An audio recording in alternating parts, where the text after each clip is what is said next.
Hello, my name is Carol and I'm 39 years old. My journey with my in-laws has been fraught with challenges, similar to what many women experience, yet my story takes a distinctive turn. I want to share it in the hope of empowering others who might be dealing with similar difficulties. It all started when my husband Anthony approached me with a troubled expression saying, "I have something important to tell you." Concerned, I asked if everything was okay. He replied, "No, I'm scared. I've just discovered something terrible about my mom and sister." Anthony was referring to the ongoing mistreatment I had endured at the hands of my mother-in-law, Deborah, and my sister-in-law, Catherine.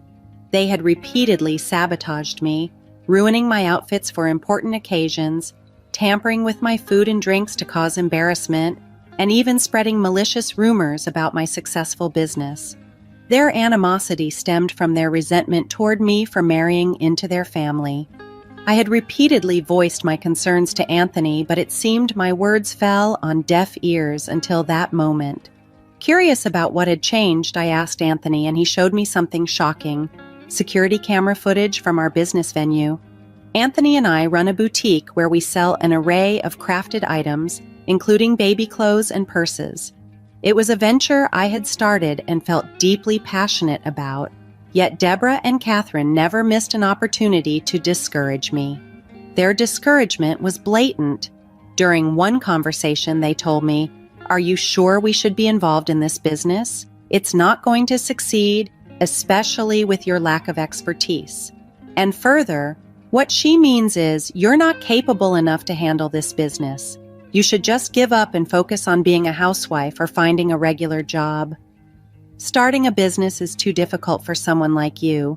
These words were meant to deter me, but seeing the truth laid bare in the footage, Anthony finally understood the depth of their deceit and manipulation. He apologized for not believing me sooner. This revelation marked a turning point for me. I realized that standing up for myself was not only about confronting my in-laws, but also about affirming my capabilities and continuing to pursue what brings me joy, regardless of their attempts to stop me. My story is a testament to the strength found in perseverance and the importance of supportive partners who stand by your side when the truth unfolds. I believe their actions were driven by jealousy. There's no other explanation for their horrendous behavior. My suspicions about their mean-spirited nature were confirmed when they tried to humiliate me repeatedly. I showed my husband Anthony my ruined dress, begged him to taste my tampered food, and exposed their lies about my business, but he remained skeptical. He needed to see the evidence with his own eyes, and eventually he did. The video Anthony showed me was utterly shocking. In it, we saw two masked women, one noticeably taller than the other, vandalizing our boutique with spray paint. Anthony pointed out, "Take a closer look. Notice the lady with the necklace?" As I examined the footage more closely, I recognized Deborah's unique necklace, the one Anthony had brought her from Hawaii. It was a defining moment. Who else could it be? I thought. They look so similar. "I believe you now," Anthony finally admitted. Tears welled up in my eyes. I felt a mix of anger and hurt due to the length of time it took him to see the truth, but also relief that someone finally acknowledged my ordeal. I had hesitated to tell him about this because they were his family. It felt wrong to speak ill of them or to consider legal action for the damage they caused, but I was secretly contemplating how to address the situation. Just then, Anthony's phone rang. It was Catherine. "Speak of the devil," he muttered as he answered. After a brief conversation, he said, "So, Catherine just told me that Uncle Brian is back from his trip, and Mom wants to have a big family gathering since a lot of people are home for the summer." The idea of a family gathering sparked a mixture of feelings. It was an opportunity to confront the situation or find a way to move forward. I knew something had to change, and with Anthony finally on my side, it felt like the right time to think about our next steps carefully. This weekend, are you planning to discuss what we saw in the video?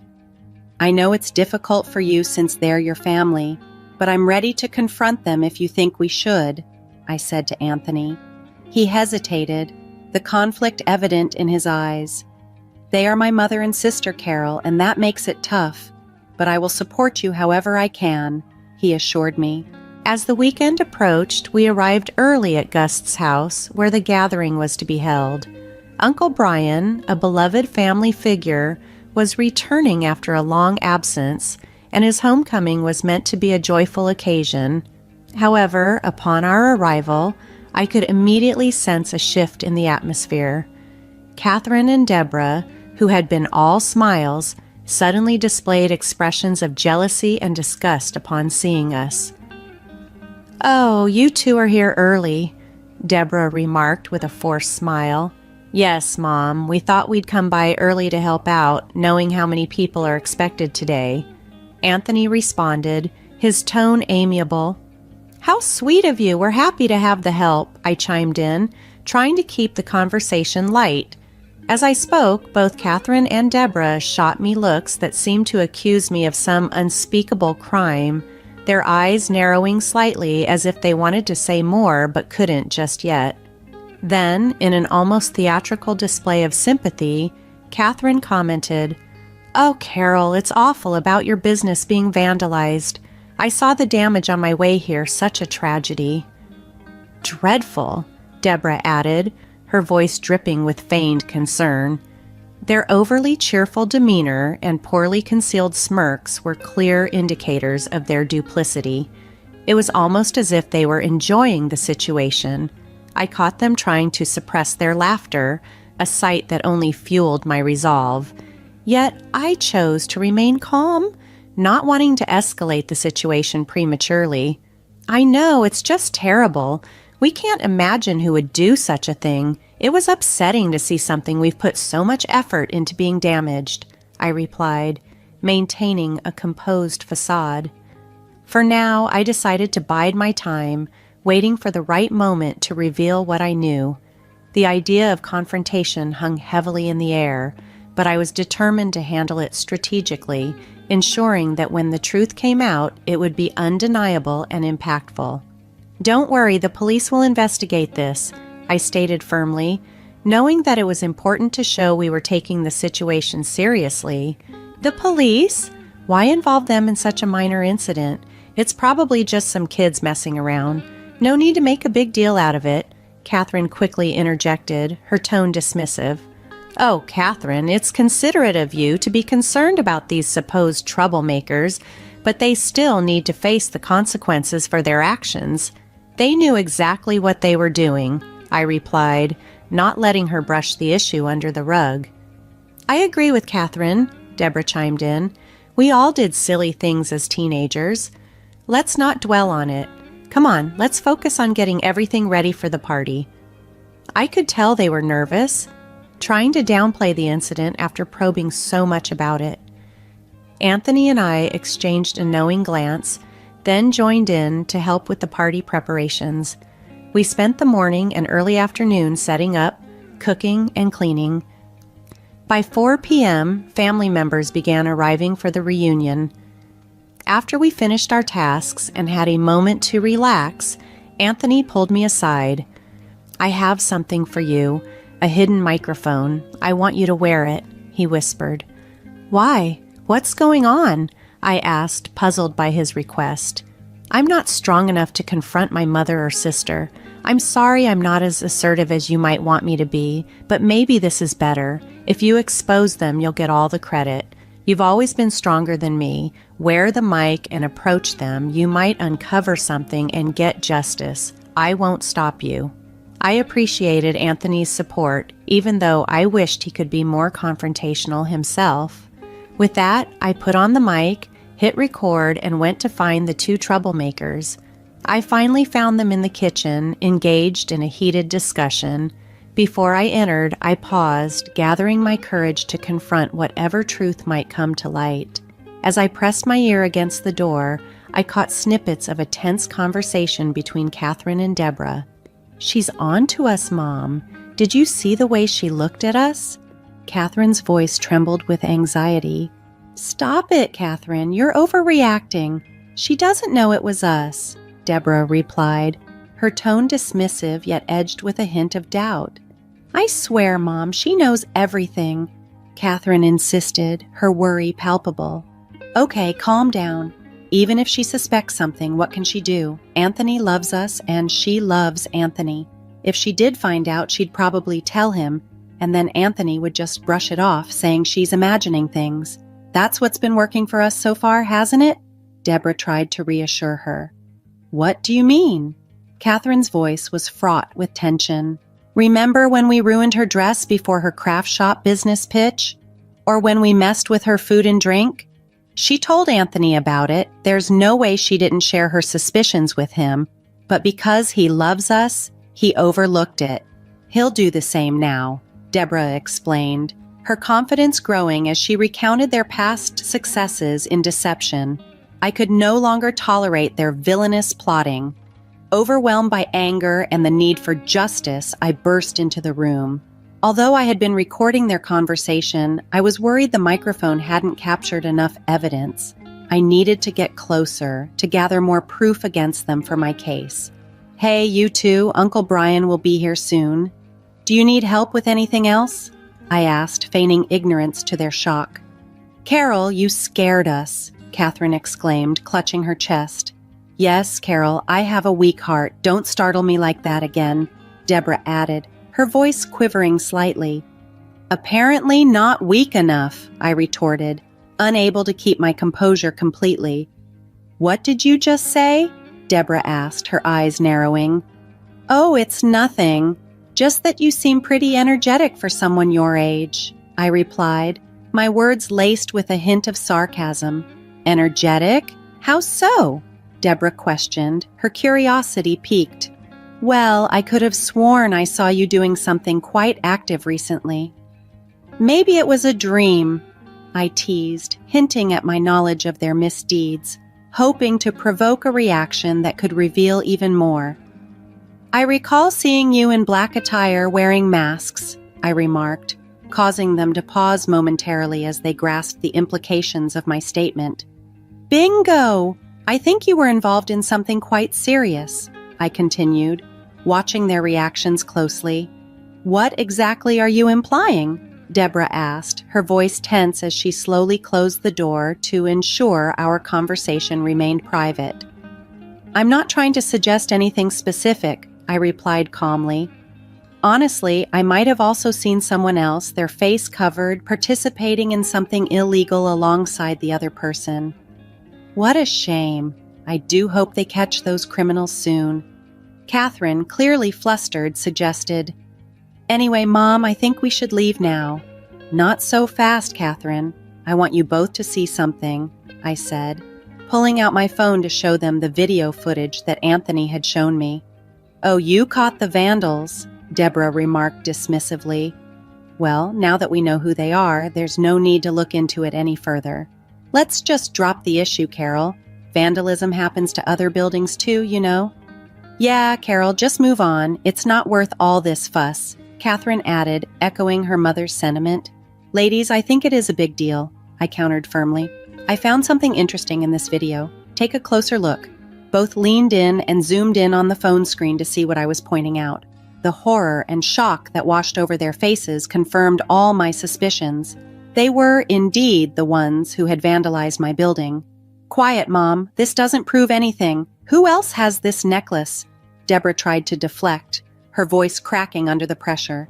"I can't handle this anymore."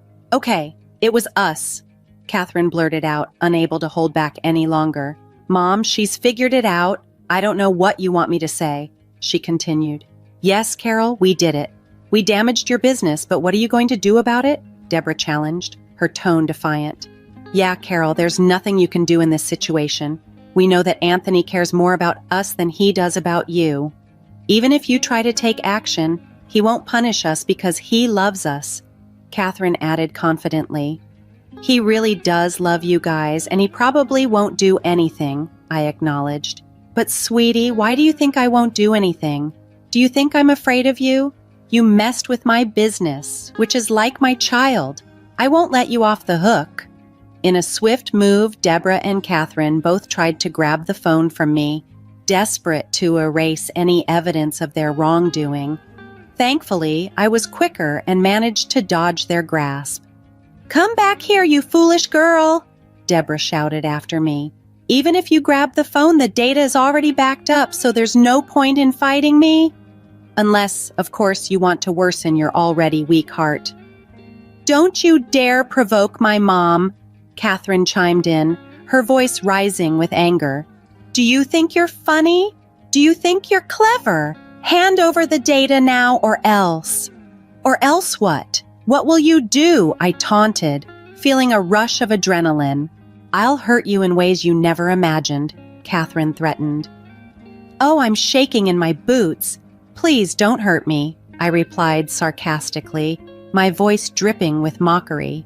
We continued our dance around the kitchen until I finally made it to the door and flung it open. It was a stroke of luck that Anthony was standing right outside. "Help! Your mom and sister are acting crazy," I exclaimed as I stepped out, breathing heavily from the chase. "I came to tell you that Uncle Brian is here. What's happening?" Anthony asked, confusion etched across his face. "I'll tell you what's happening," Deborah retorted sharply. "Your wife is falsely accusing us of damaging her business, and she's threatening us." "That's not true," I interjected quickly. "Tell them, Anthony." There was a moment of tense silence. Anthony looked visibly upset, his features contorted as he struggled to find the right words.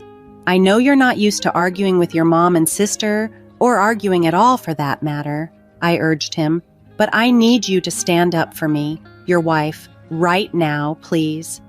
The silence lingered, and Anthony looked dejected, the weight of the situation pressing down on him. I felt a pang of disappointment, but Deborah seized the moment to twist the knife.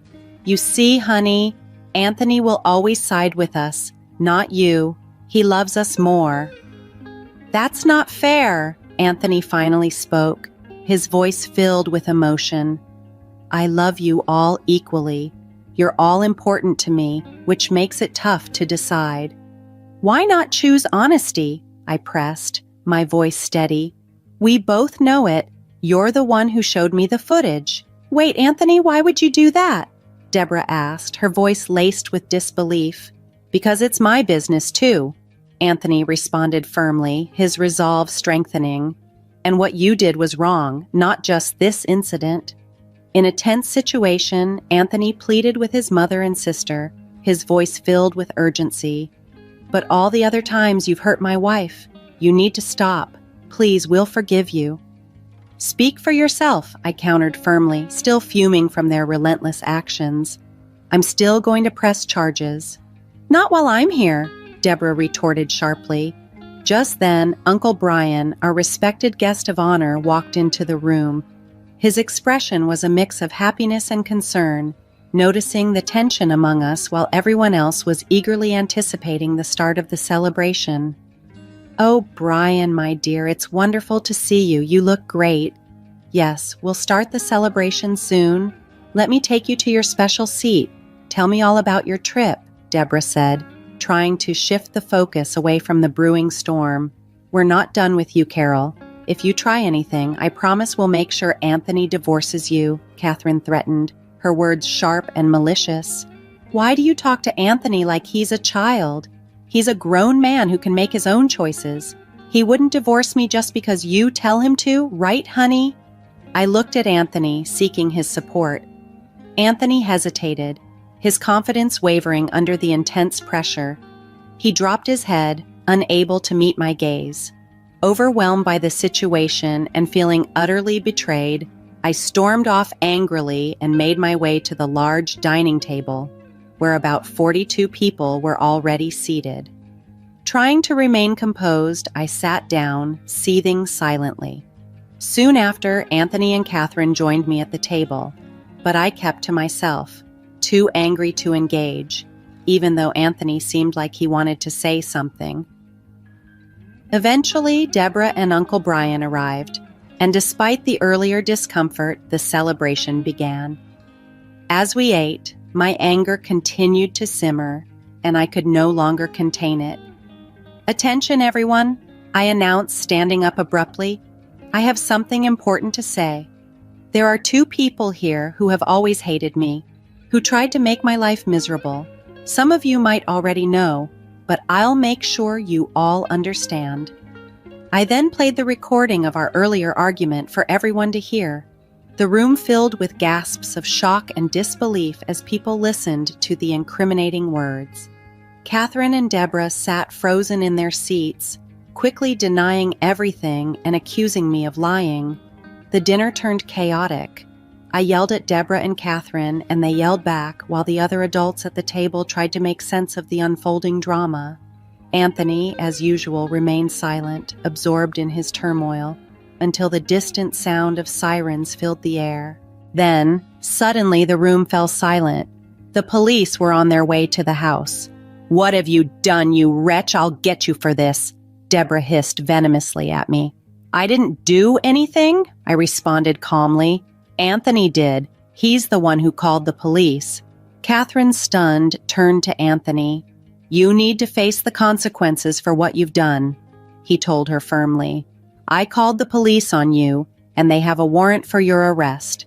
I secretly recorded our conversation, the one Carol played for everyone." Anthony continued, his voice growing stronger. "We've all seen how Mom and Catherine treat Carol, but none of us said anything, especially me. Carol is my wife, and from now on, I'm standing by her side because she's been proven right. Mom, Catherine, please cooperate." At that moment, the police entered the house and arrested Deborah, who cursed and yelled as she was taken away. Catherine tried to flee, but was quickly apprehended by the officers. Both women were embarrassed as they were led out of the house, throwing accusatory glares at me and calling Anthony a traitor. After Catherine and Deborah were taken away, the night continued, albeit a bit awkwardly. We all opened up about how toxic they had been. Even Uncle Brian joked, "I'd rather be in prison than be around them." We laughed and managed to enjoy the rest of the family reunion without them. Throughout the night, some family members received calls from the local jail, presumably from Catherine and Deborah. Some answered and told them bluntly that they needed to learn a lesson. Others pretended the network was down, and many simply refused to take the calls. Anthony and I grew closer after he supported me by calling the police. Catherine and Deborah paid a fine for the damages and were soon out of jail, but their egos had taken a significant hit. Now, when we see them, they look ashamed and fearful instead of jealous and disgusted, a change that I found particularly fitting. Revenge has never felt as deeply gratifying as it does in this moment.